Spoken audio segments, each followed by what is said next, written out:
আমার নাম মোহাম্মদ রনি। আমি তরমুজ বিক্রেতা, ব্যবসায়ী, কারণ বাজার। আমার বাপ দাদা তরমুজ ব্যবসা করছে।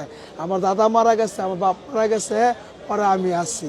কোনটা লাল হইব, কোনটা কাঁচা হইব, কোনটা মিষ্টি হইব, কোনটা রসমালাই হইব, কোনটা ভালো হইব, কোনটা পচা হইব, এটা আমি সব শিখছি।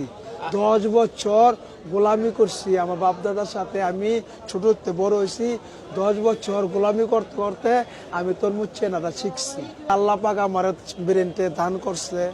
আমি বলছি, ওই কিরে, লাল আগুন, বিদ্যুৎ, চমকি, মিষ্টি, অনেক কিছু, এভরিথিং বনায় বনায় আর কি বলি।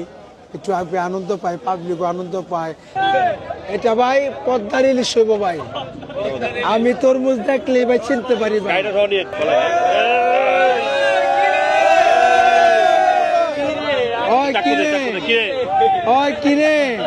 মধু, রসমালাই, মধু মধু মধু মধু মধু, মন বইরা খাইবেন, মন বইরা খাইবেন ভাই, মন বইরা। ওই কিরে, ওই কিরে, রসমালাই, রসমালাই, আগুন, বিদ্যুৎ, বিদ্যুৎ, কারেন্ট, কারেন্ট, কারেন্ট।